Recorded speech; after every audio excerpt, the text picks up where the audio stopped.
안녕하십니까. 암호화폐 정보를 전달해 드리는 닥터 비트맨입니다. 현재 녹화 시간은 2022년 7월 29일 금요일 오전 10시 반을 지나고 있습니다. 아마 영상 편집하고 업로드하게 되면 한 12시 어간이 되지 않을까 생각이 드는데요.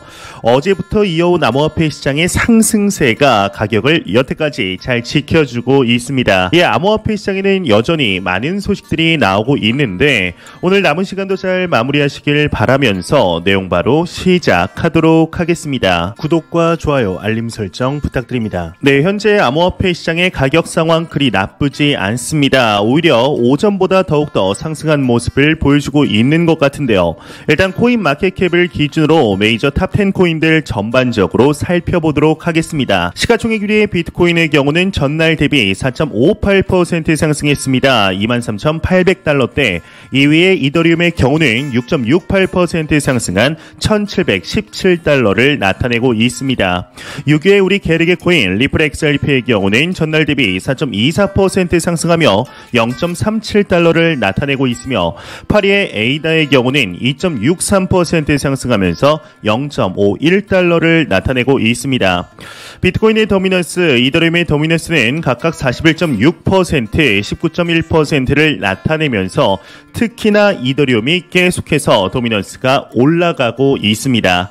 이런 시장 상황과 더불어서 현재 러시아와 우크라이나의 전쟁이 계속해서 심화되고 있는 것 같습니다. 이에 오늘 하나의 소식이 나왔는데요. 일단 헤드라인을 보시게 되면은 러시아가 54일 만에 키이우에 대한 공격을 재개했다고 합니다. 전방위로 미사일 공격이 이어졌다고 하는데 자세한 내용 함께 보도록 하겠습니다. 이 러시아의 우크라이나 침공 155일째인 28일 러시아군이 우크라이나 수도 키이우 지역에 54일 만에 공격을 재개한 것을 비롯해 전방위적인 폭격을 가했다고 합니다. AP통신, CNN, BBC 등에 따르면 러시아군은 키이우에 몇 주 만에 처음으로 미사일 공격을 가했고 우크라이나 북부 체르니히우 지역도 공격을 했다고 하는데요. 특히 러시아가 키이우에 미사일을 공격에 가한 건 지난달 5일 이후 54일 만이라고 합니다. 이 공격으로 지금 15명이 부상을 입었으며 그중에 5명은 민간인이었다고 합니다. 이 쿨레바 주지사는 이번 공격을 볼로디미르 젤렌스키 우크라이나 대통령이 지난해 제정한 기념일인 국가의 날과 연관시켰다고 하는데 우크라이나에서 두 번째로 큰 도시이자 북동부에 위치한 하르키우 지역도 밤새 폭격을 맞았다고 합니다. 당국은 하르키우 지역의 발전소에서 러시아군의 포격으로 경찰관이 1명 사망을 했다고 하는데요. 키로 보울라드 주지사의 경우는 우크라이나 중부 도시 경납고에 미사일 2발이 발사되었다 밝혔으며 부상자들은 현재 치료를 받고 있으며 생명에는 지장이 없는 것으로 알려졌다고 합니다. 우크라이나에서 두 번째로 큰 화력 발전소도 러시아군의 점령을 당했다고 하는데 이는 러시아군이 몇 주 만에 올린 큰 성과 중 하나라고 하네요. 우크라이나 국가비상사태본부는 오늘 토레츠크시의 5층짜리 주택 건물에서 긴급 구조 작업을 하던 중에 토레츠크 수비대 구조대원들이 사망자 2명의 시신을 발견했다. 우크라이나군 참모총장은 아침 5시 토레츠크에 미사일 공격이 있었다며 미사일이 아파트에 날아와 2개의 층이 파괴되었다. 우크라이나 대통령실은 아침 지난 24시간 동안 러시아가 도시와 마을을 폭격하고 최소 5명의 민간인이 사망을 했으며 이들 모두 동부 도네츠크 지방에 숨졌고 9명이 부상을 입었다 이렇게 발표를 했다고 합니다. 이제 얼마 전에 러시아의 외교부에서 이야기를 한 것이 갑자기 생각이 나왔습니다. 젤렌스키 대통령으로부터 우크라이나의 국민들을 해방하겠다라는 이야기를 하며 전쟁 초반 이야기를 했던 돈바스 점령 지역 외에도 우크라이나 자체를 집어삼키려는 야욕을 확인할 수가 있겠는데요. 지난 2022년 2월 발생을 했을 당시만 해도 금방 끝날 줄로만 알았던 러시아와 우크라이나의 전쟁 상황이 당초 중단기적으로는 끝나지 않을 것 같은 기조를 보이고 있습니다. 이에 혹시나 확산이 되면 어떻게 하나 하는 우려도 나오고 있는 중인데 하루라도 빨리 이 전쟁이 마무리되어서 무고한 생명이 희생되는 일이 더 이상은 없었으면 좋겠다라는 생각이 듭니다. 암호화폐 시장에 관해서 첫 번째로 이 소식이 나왔습니다. 최근 들어서 대규모 이체가 참 많이 발생을 하고 있는 것 같은데 3천 8,374개의 비트코인이 코인베이스 주소에서 익명의 주소로 이체가 되었습니다. 통상의 암호화폐 주소가 익명의 주소로 이체가 된다면 중장기 홀딩을 위한 움직임이다 라고 보기 때문에 긍정적으로 분석을 하고 있죠. 이에 이제 조금은 안타까운 소식도 좀 나왔는데, 하나의 분석에 따르면 비트코인 활성 주소가 증가세가 조금은 둔화가 되고 있다, 당분간은 추세 전환이 어려울 듯하다라는 이야기가 나왔습니다. 현재 보이고 있는 암호화폐 시장의 가격 상승에도 이 가격 상승을 중장기적으로 끌고 가기는 조금 어려울 것 같다라고 이야기를 하고 있는 것 같은데요. 일단 내용을 보게 되면 이 크립토 컨트의 기고자 코인시그널 365의 경우는 현재 약세장은 매우 오랫동안 지속되고 온체인 데이터 흐름을 봤을 때 가격 추세는 당분간 변하기 어려울 것으로 판단된다 전망을 했다고 합니다. 그는 지난 4년 동안 비트코인 가격이 중장기 사이클에서 저점에 있을 때 해슐레이트도 이와 유사하게 저점에 있었다며, 흥미롭게도 활성 주소 추세가 비트코인 가격 또는 해슐레이트 하단에서 시작해 박스권 영역 위로 상승하면 비트코인도 가격 이동에 성공하는 경향을 보였다. 하지만 안타깝게도 현재 활성화 주소 추세는 동력을 잃어가는 모습이다. 현재 가격은 충분히 매력적인 매수 구간이지만 활성화 주소 추세가 뒤집힐 때까지는 우선 위험을 관리하는 것이 좋을 것으로 보인다, 이렇게 설명을 했다고 합니다. 지난 몇 달간 보여주었던 암호화폐 시장의 가격 모습을 생각을 해본다면 충분히 이러한 분석도 나올 수 있다라고 생각이 드는데, 그럼에도 지금의 가격 상승이 계속 지속이 되어서 28,000달러까지는 상승하는 모습을 보여주었으면 좋겠습니다. 이러한 다소 부정적인 분석도 나오지만 그럼에도 현재 가격에 맞게 긍정적인 이야기들 계속해서 나오고 있습니다. 바이낸스의 CEO이죠. 이 자오장펑의 경우는 비트코인은 다른 어떠한 자산보다 효율적이다라는 이야기를 했다고 합니다. 일단 내용을 보게 되면 이 코인게이프에 따르면 자오장펑 바이낸스 최고 경영자가 비트코인은 다른 어떤 자산보다 훨씬 효율적이다, 이렇게 이야기를 했다고 합니다. 그는 $조 규모의 자산이 유지되기 위해선 비트코인 채굴보다 훨씬 더 많은 에너지가 필요하다. 자산 관리에 사용되는 에너지 규모를 비교할 때 비트코인 채굴은 어떤 것보다 훨씬 효율적이라며, 특히 다른 자산의 경우 에너지 비용을 측정하기 어렵다. 대도시에 위치한 은행만 해도 은행의 구체적인 에너지 소모량을 계산하기 어렵다. 반면 비트코인은 채굴 비용이 매우 투명하다, 이렇게 설명을 했다고 합니다. 이어서 비트코인의 지속 가능성은 업계에 매우 중요한 이슈이다. 암호화폐 채굴 기술을 계속해서 지원할 것이라고 이야기를 했다고 하네요. 최근 들어서 비트코인 채굴에 관한 이슈가 좀 잠잠하나 싶더니 이번 연도 2월, 3월부터 계속 대두가 되고 있습니다. 특히나 미국 뉴욕주의 경우는 하원과 상원에서 이미 채굴 라이선스를 2년 동안 유예하는 방안이 통과가 된 상태이죠.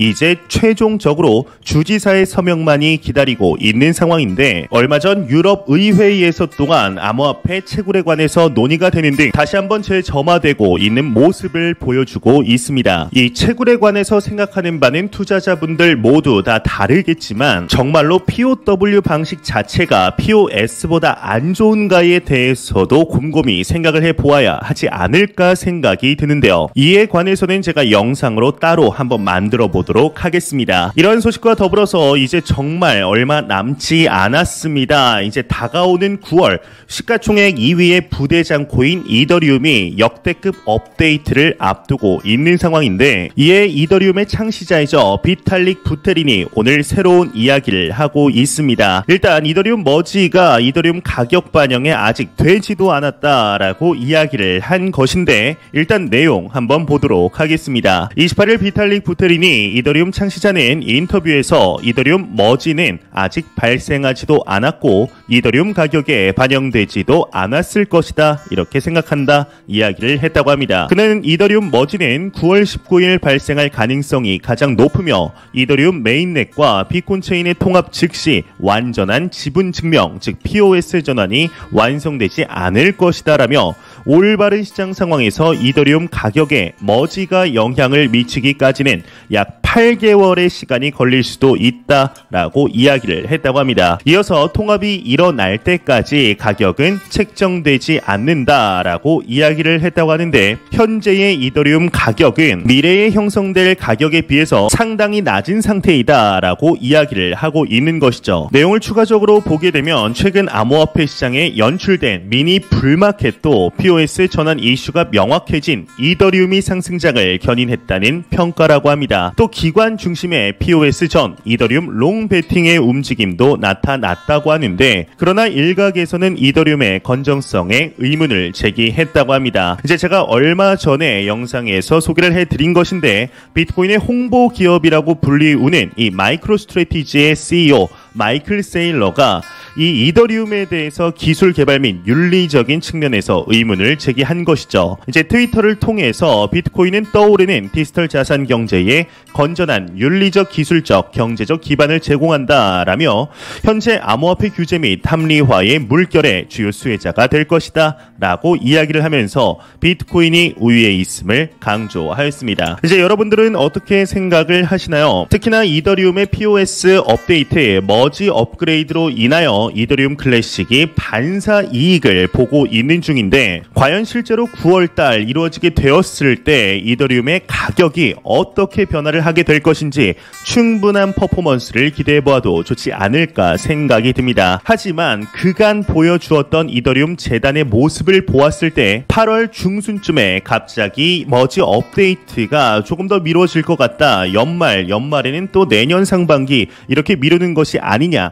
하는 우려의 목소리도 나오고 있는 중입니다. 이제는 로드맵대로 이루어져서 이더리움 투자자들에게 신뢰도를 줄 수 있는 모습을 보여주길 진심으로 바라보도록 하겠습니다. 이러한 소식과 더불어서 최근 거의 일주일에 3번 정도는 이 소식이 나오는 것 같습니다. 지난 2022년 5월 5일 어린이날이죠. 어린이들은 기쁜데 어른들은 참 안 좋던 이 루나 쇼크가 발생을 하였습니다. 이 루나 쇼크 발생 이후에 블록체인 기업들, 암호화폐 기업들 연쇄 도산 소식들이 나오고 있는데, 이때 당시에는 그저 강력한 공격을 받아서 그 공격을 방어하지 못해 실패한 암호화폐 프로젝트이구나 라고 끝날 줄로만 알았던 이 소식이 파면 팔수록 구린내가 계속해서 나기 시작을 했습니다. 예, 오늘 하나의 새로운 소식이 나왔는데, 이 테라폼 랩스가 셀프 투자한 정황이 포착이 되어서 검찰이 조사 중에 있다고 합니다.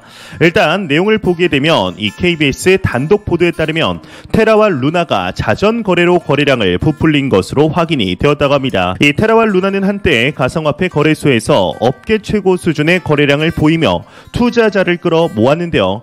국내 투자자만 25만 명으로 추산이 된다고 합니다. 마치 은행처럼 예금 대출 서비스를 제공한 앵커 프로토콜은 거래량이 한때 전 세계 2위였다고 하는데, 하지만 금융거래 실적의 대부분이 테라 발행사와 투자사의 이른바 셀프 투자였던 것으로 확인이 되었다고 합니다. 이제 검찰 측에서 고객 명단을 분석을 해봤더니 테라 예치 대출 담보를 가장 많이 이용한 고객이 다름이 아닌 테라와 테라의 투자사였다고 하는데, 예치 서비스의 경우는 예금을 가장 많이 넣었던 계정은 테라가 해외 투자사와 함께 관리한 것으로 보이는 계정이었다고 합니다. 담보와 대출 이용량 1위 계정 역시 테라와 테라 투자사였다고 하는데, 어제 테라 관계사 등에 대한 압수수색을 일주일 만에 마무리하고 본격적인 자료 분석에 돌입한 검찰은 안전한 코인처럼 보이도록 거래량을 부풀렸다라는 의혹으로 검찰도 이 부분을 집중적으로 들여다보고 있다고 하네요. 특히나 내부 자동거래에 동원된 프로그램을 조사 중인 것으로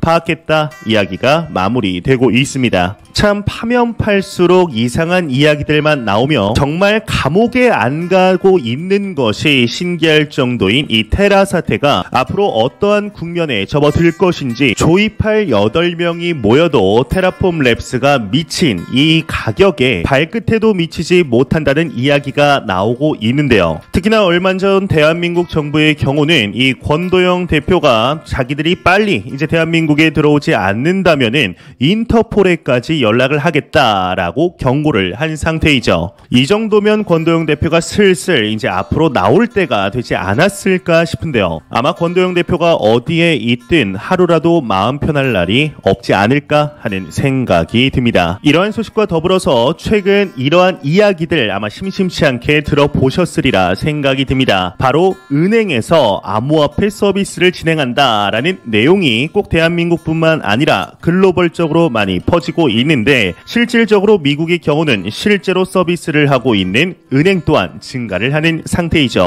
이에 대형 은행에서 하나의 소식이 나왔습니다. 바로 산단테르 브라질에서 수개월 내에 암호화폐 거래 서비스를 출시할 계획이다라는 이야기를 한 것인데요. 일단 내용 한번 보도록 하겠습니다. 암호화폐 전문 미디어 코인데스크에 따르면 스페인계 은행 산단테르 브라질의 최고 경영자 마리오 레아오가 28일 현지 매체와의 인터뷰에서 향후 수개월 내 브라질 고객들을 대상으로 암호화폐 거래 서비스를 지원할 계획이다, 이렇게 이야기를 했다고 합니다. 이와 관련 그는 수개월 내 암호화폐 관련 서비스를 시작할 예정이며 10월 중순 3분기 실적 발표를 통해 암호화폐 이니셔티브에 대한 추가적인 소식을 제공할 수 있을 것이라며, 암호화폐라는 자산에 대한 고객들의 수요가 존재하며 경쟁사들을 따라간다기보다 암호화폐 서비스의 필요성을 느끼고 이를 행동에 옮기는 것이다, 이렇게 설명을 했다고 합니다. 지난 몇 개월간 이어진 암호화폐 시장의 하락 속에서 수많은 개인 투자자들이 이 시장을 떠나가는 모습들 아마 보셨으리라 생각이 듭니다. 그런데